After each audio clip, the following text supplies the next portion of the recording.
함께 하나님 말씀 찾겠습니다. 하나님 말씀 열왕기하 19장 8절에서부터 19절까지의 말씀입니다. 열왕기하 19장 8절에서부터 19절까지의 말씀입니다.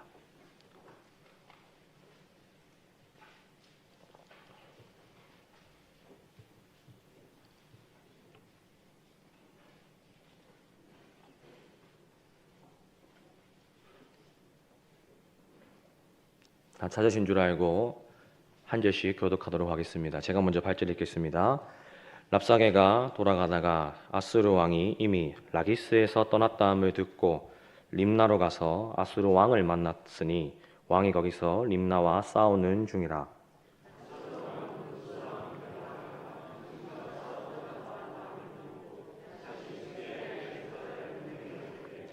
너희는 유다의 왕 히스기야에게 이같이 말하여 이르기를 내가 믿는 내 하나님이 예루살렘을 아수르 왕의 손에 넘기지 아니하겠다는 말에 속지 말라.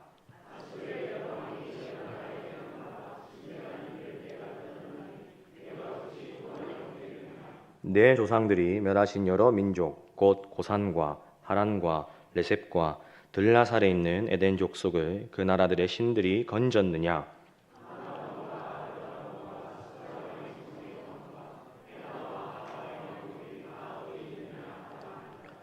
히스기야가 사자의 손에서 편지를 받아보고 여호와의 성전에 올라가서 히스기야가 그 편지를 여호와 앞에 펴놓고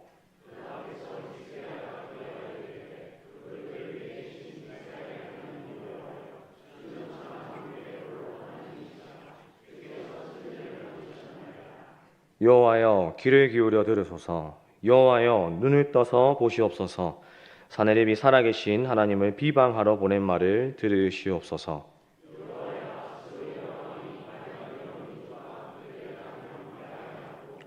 또 그들의 신들을 불에 던졌사오니 이는 그들이 신이 아니요 사람의 손으로 만든 것 곧 나무와 돌뿐이므로 멸하였나이다. 우리 하나님 여호와여 원하건대 이제 우리를 그의 손에서 구원하옵소서. 그리하시면 천하 만국이 주 여호와가 홀로 하나님이신 줄 알리라 하니라. 아멘. 하나님의 때 하나님의 방법이라는 제목으로 함께 말씀 보기를 원합니다.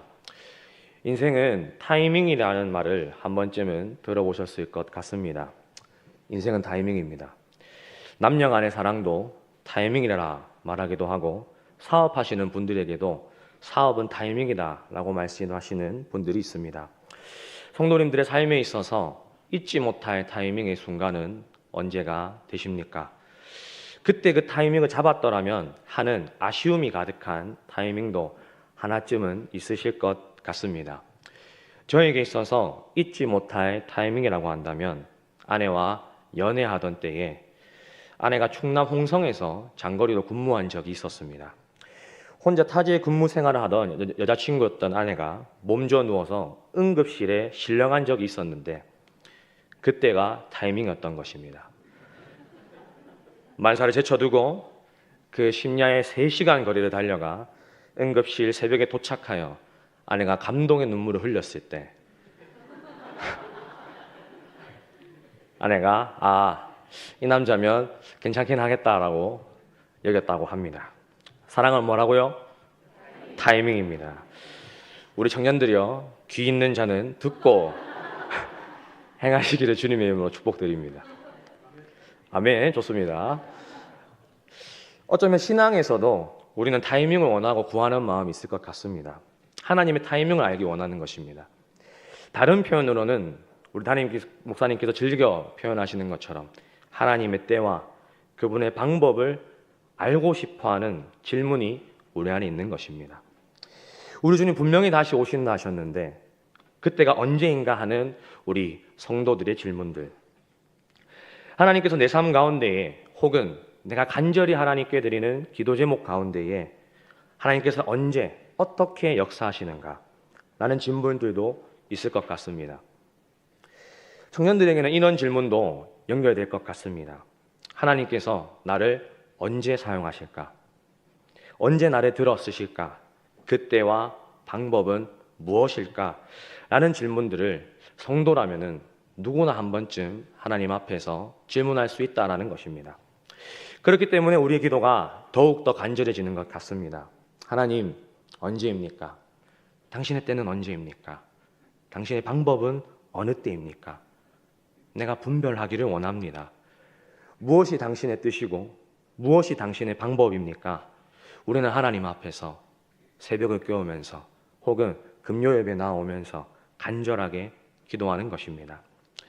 그만큼 그렇게 간절한 만큼 그 하나님의 방법과 때를 원하는 마음이 비례가 되진 않을까 생각되어지게 됩니다. 허나 신앙생활을 제법 해보시고 그래도 조금 하나님 앞에서 기도를 좀 해보시는 선배 되시는 교회의 어른 되시는 성도님들께서는 아마 많이들 공감하실 것 같습니다. 우리가 간절히 원하고 요구하는 그 타이밍, 그 방법, 그때 하나님께서는 우리에게 알려주시는 경우보단 알려주시지 않는 경우가 너무 많다는 것입니다. 훨씬 더 많다는 것입니다. 하나님 좀 알려주셨으면 좋겠는데, 주님 선하신 뜻이 있으셔서 그 때와 타이밍을 나에게 분별해 주셨으면 좋겠는데 말씀해 주시지 않으시는 것입니다. 내 남편이 언제쯤 복음으로 영접하는지, 혹은 내 가정의 자식들이 언제 하나님의 때로 예수 그리스도로 영접하는지, 이 때와 방법을 우리가 알지 못해서 그 기도하는 과정들이 피말리게 되는 경우도 있는 것 같습니다. 조금 과격한 표현을 써서 죄송합니다. 정말 피가 말리는 것 같습니다. 이 표정이 과장이 아닐 정도로 내 신앙의 경주가 목이 타고 입이 바싹바싹 타들어가고 정말로 피가 말려가고 숨이 턱턱 막히는 것 같습니다.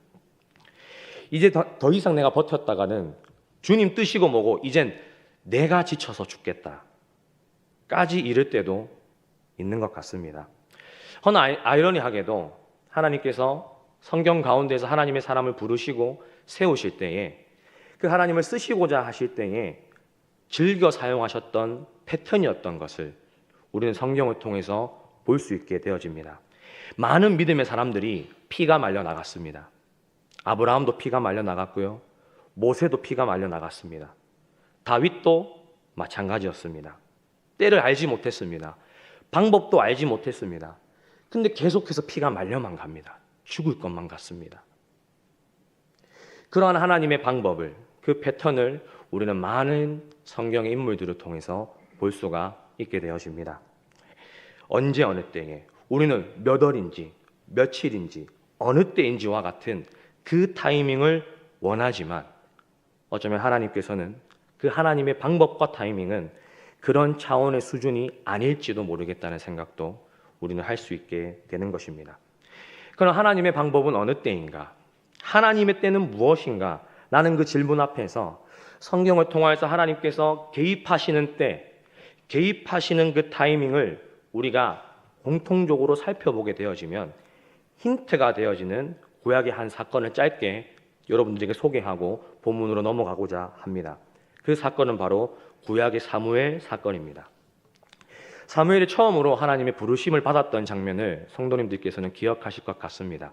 사무엘은 어머니 한나의 서원대로 성전에서 먹고 살아가는 방법으로 삶으로 엘리 제사장을 모시는 어린 시절을 보내고 있을 때에 하나님 앞에서 부르심을 받았습니다. 어느 때와 동일하게 성전에서 엘리 제사장을 모시고 있던 중에 하나님께서 밤중에 직접 친히 그 어린 사무엘을 부르셨습니다. 이 부르시는 장면은 워낙 유명하고 잘 알려진 장면이기 때문에 저희가 아무 생각 없이 쉽게 넘어가고는 하는데 여러분 한번 상상해 보십시오. 자고 있는데 여러분들의 이름을 부르는 음성이 들린 것입니다. 뚜렷하고 명확하게 한용아, 한용아 음성이 들린 것입니다. 이건 굉장히 소름 끼치는 상황입니다. 사무엘은 그 육성으로 자신을 부르시는 그 음성에 잠이 깬 것입니다. 저는 추측하기를 사무엘은 아마 이 음성이 엘리 제사장의 목소리가 아닌 것을 알지 않았을까. 근데 성경은 사무엘이 엘리 제사장에 갔다고 이야기한 의미는 무엇이냐면 사무엘에게 그 음성은 엘리 제사장이었어만 됐을 것 같습니다. 엘리가 아니라면 너무 소름 끼치는 상황이기 때문입니다. 제가 미루어 짐작해 보는 것입니다. 그렇게 사무엘이 엘리 제사장을 찾아갔습니다. 허나 엘리는 사무엘에게 너를 부른 적이 없다. 나는 너를 부른 적이 없다. 라는 것입니다.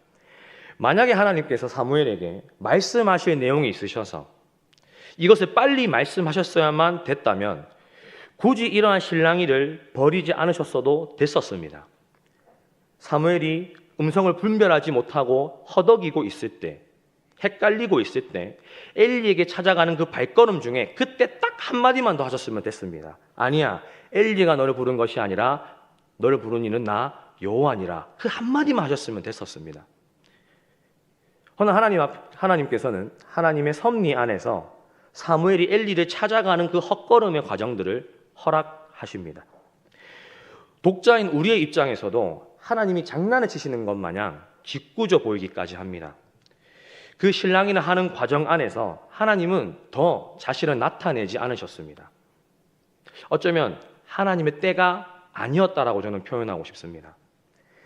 그렇게 주님 사무엘을 부르시기만 또 부르시기만 하셨습니다. 하나님께서 사무엘을 총 4번 부르시는데 4번 다 부르시기만 하셨습니다. 첫 번째도 이름만 부르시고, 두 번째도 이름만 부르시고, 세 번째도 사실은 나타내지 않으셨습니다. 말씀에는 이 세 번째 때에 사무엘이 아직 여호와를 알지 못하고 여호와의 말씀도 아직 그에게 나타나지 않았다라고 명확하게 기록하고 있습니다. 하나님의 때가 아니라는 것입니다. 그리고 마지막 4번째 때 사무엘이 주님 앞에 어떠한 고백을 올려드리게 되는데 그때 비로소 여호와의 말씀이 사무엘에게 임하였습니다. 그 고백이 무슨 고백이었습니까? 주님, 말씀하옵소서 주의 종이 듣겠나이다 라는 고백이었습니다. 마침내 하나님 앞에 선 사무엘의 그 고백이 주님 앞에 올려졌을 때에 그 이스라엘을 향한 하나님의 말씀이, 그 임재가 사무엘에게 임한 것입니다. 그 고백된 마음과 자세가 무엇이었습니까? 주의 종이 듣겠습니다. 말씀하시옵소서라는 고백이 올려졌을 때, 그때 하나님의 말씀이 임했다라는 것입니다. 이 고백이 무엇입니까? 하나님, 당신은 나의 주인 되시고 저는 당신의 종입니다. 당신의 종된 나는 주인의 음성을 듣고 순종하겠습니다. 순종하겠습니다. 나의 가고 서는 것이 저에게 있는 것이 아니라 주인 되신 하나님께 있습니다. 이 고백이 주님께 올려드려졌을 때,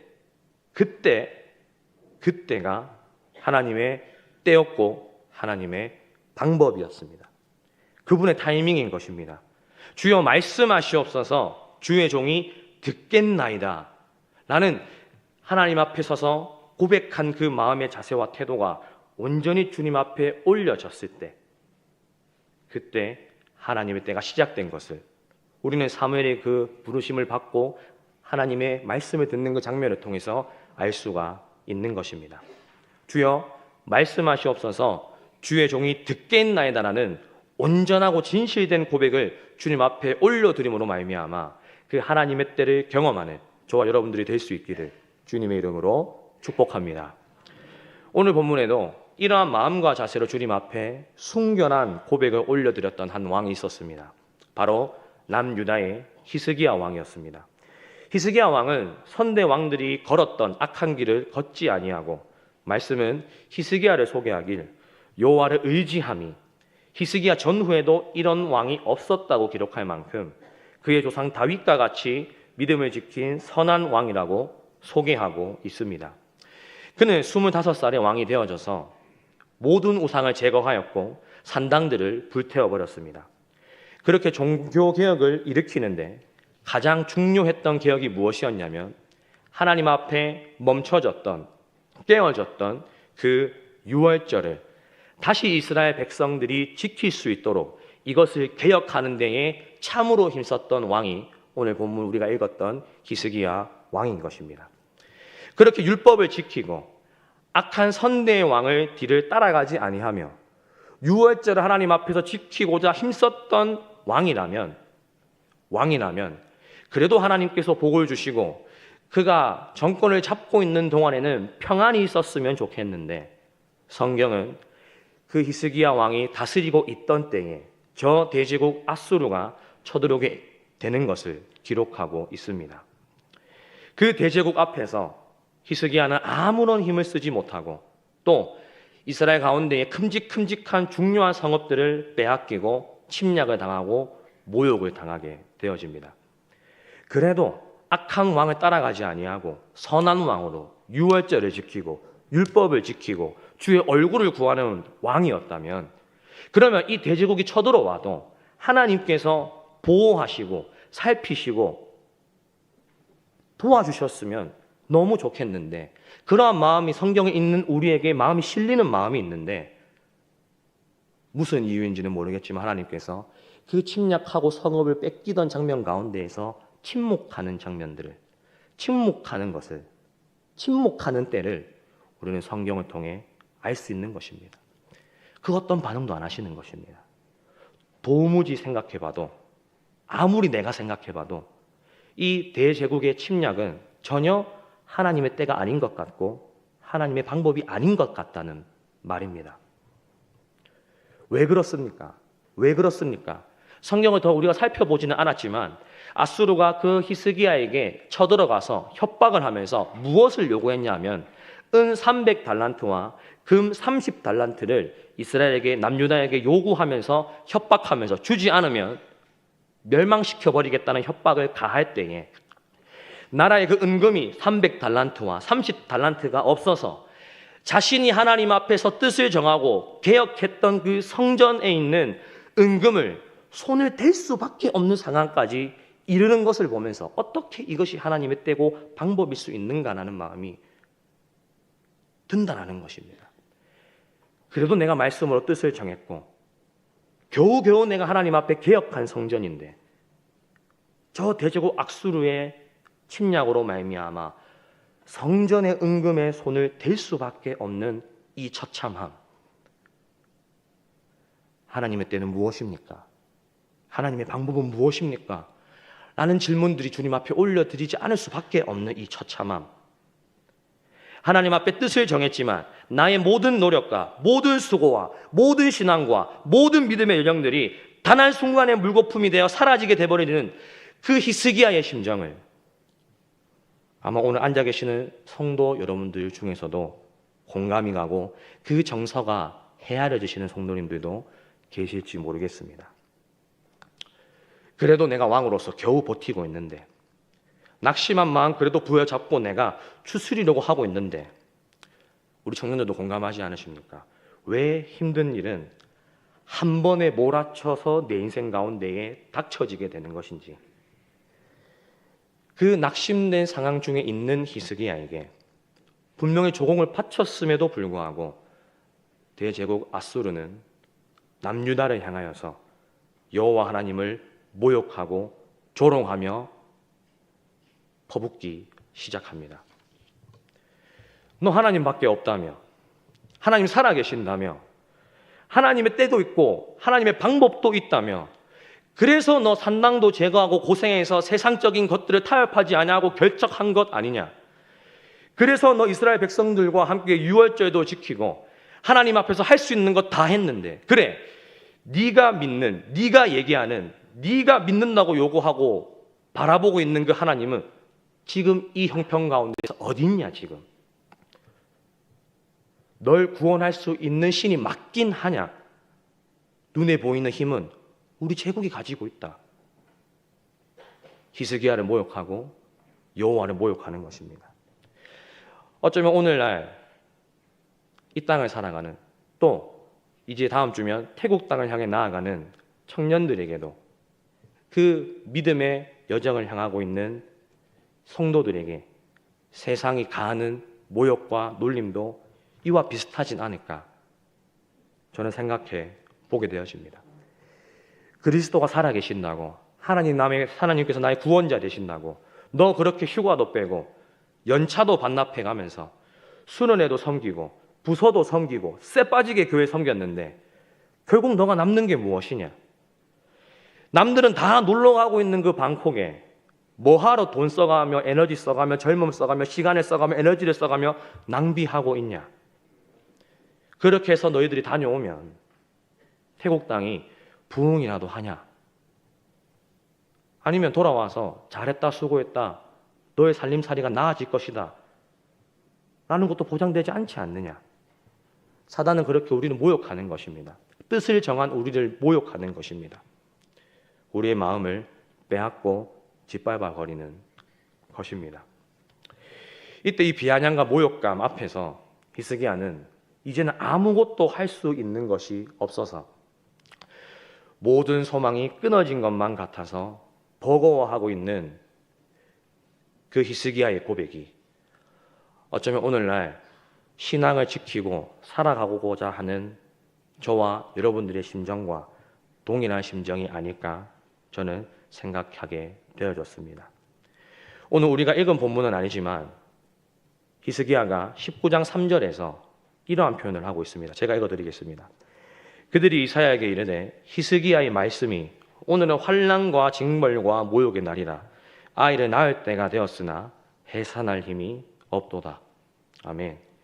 그 모욕과 수치, 자신이 느끼는 그 절망감 앞에서 히스기야가 고백하고 있는 고백인 것입니다. 해산할 때가 되었는데 해산할 힘이 없다는 것입니다.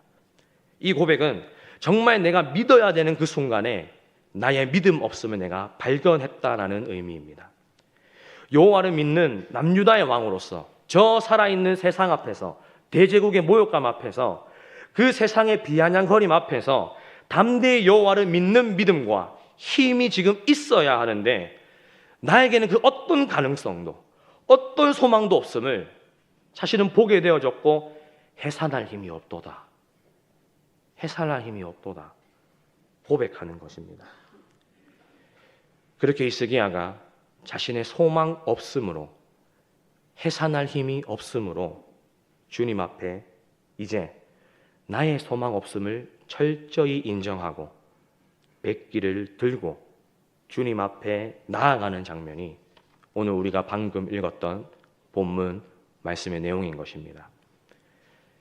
그 상한 마음을 가지고 나의 믿음 없음과 나의 힘 없음을 가지고 이제는 할 수 있는 것이 아무것도 없어서 히스기야가 성전 앞에 나아가 주님 앞에 무릎을 꿇고 주의 얼굴을 찾기 시작합니다. 이스라엘과 하나님을 모욕하는 내용이 가득한 그 아수르의 편지를 성전에 펼쳐들고 이제는 할 수 있는 것이 아무것도 없어서 오직 살아계신 여호와 하나님 앞에 얼굴을 구하는 그때, 주님께 얼굴을 구하는 그때 그 하나님의 때가 히스기야에게 임하기 시작한 것입니다. 내 모든 소망이 끝나서 이제 내가 움켜쥐었던 모든 힘이 풀리기 시작하므로 나로서 나올 수 있는 모든 가능성이 끝이 나기 시작하고 그때 하나님 앞에 주저앉아서 하나님 이제 어떡합니까? 할 수 있는 것이 아무것도 없습니다. 나의 믿음 없음을 불쌍히 여겨 주시옵소서. 우리를 구원하여 주시옵소서. 마침내 그 주님 앞에 히스기야가 나의 종된 고백을 온전히 올려드리는 그때, 바로 그때가 하나님의 때요, 하나님의 타이밍이었던 것입니다. 하나님의 때는 다른 어떤 것이 아닌 것입니다. 아버지요, 저는 이제 소망 없습니다 하고 두 손 두 발 들며 주님 앞에 엎어지는 그때가 비로소 하나님의 때인 것입니다. 주님 앞에 엎어져 보셨습니까? 그럼 우리의 소망 없음은 결코 문제가 되지 않을 것입니다. 여러분들의 완전한 절망을 경험해 보셨습니까? 그때가 하나님의 얼굴을 구할 때입니다. 그때가 믿음의 선진들이 하나님을 경험했던 하나님의 때였습니다. 그 하나님의 때에 이제 하나님의 일들을 믿음으로 바라보시기만 하면 되시는 것입니다. 이제 주일이 지나고 목요일이 되면 우리는 선교를 출발하게 되어집니다. 선교를 출발하면서 우리가 하나님 앞에서 착각하지 않았으면 좋겠습니다. 하나님께서 우리에게 태국 땅을 뒤집어 엎고 오라고 하신 적이 한 번도 없으셨습니다. 하나님께서는 너희는 가만히 서서 오늘 내가 너희를 위하여 행하는 구원을 보라 라고 말씀하셨습니다. 내가 행하는 구원을 보라 라고 말씀하셨습니다. 이는 주의 종은 주인의 구원 앞에 서서 바라보기만 하면 되는 것입니다. 주여, 그 구원 앞에 우리는 아무것도 할 수 있는 것이 없습니다. 두 손 두 발 듭니다. 백기를 듭니다. 항복합니다. 하나님께서 하시옵소서라는 그 믿음의 고백인 것입니다. 이것이 선교를 출발하는 저와 청년들과 또 우리 청년들을 보내시는 아멘교회 모든 성도님들의 마음 가운데에 깊숙이 살아있기를 주님의 이름으로 축복합니다. 그 하나님의 때에 하나님의 방법으로 주님 앞에 항복합니다. 주님 앞에 백기를 듭니다. 라는 고백이 주님 앞에 온전히 올려지게 되어지므로 그 태고 땅 가운데에서 자신의 때와 자신의 방법으로 일하시고 역사하시는 하나님을 목격하는 아멘교회 모든 성도님들이 될 수 있기를 주님의 이름으로 축복합니다. 기도하겠습니다. 사랑의 하나님 감사합니다. 부족한 종이 말씀을 전하였습니다. 우리가 우리의 힘으로 우리의 능으로 할 수 없음을 처절하게 인정할 수 있는 선교가 될 수 있도록 신앙생활이 될 수 있도록 성령께서 역사하시고 간섭하여 주시옵소서. 많은 믿음의 선진들이 그 주님 앞에서 내 힘이 시퍼렇게 살아있어서 내가 해야 될 것만 같아서 내가 책임져야 될 것만 같아서 허덕였던 그 삶 가운데에서 이제 주님 앞에 모든 힘을 내려놓고 하나님의 하나님 되심을 인정함으로 말미암아 경험하였던 그 하나님의 때를 우리가 지금 나아가는 그 선교의 영역에서 모든 영역에서 경험할 수 있도록 주님 은혜 허락하여 주시옵소서. 감사드리며 이 모든 말씀 살아계신 주 예수 그리스도 이름으로 기도합니다. 아멘.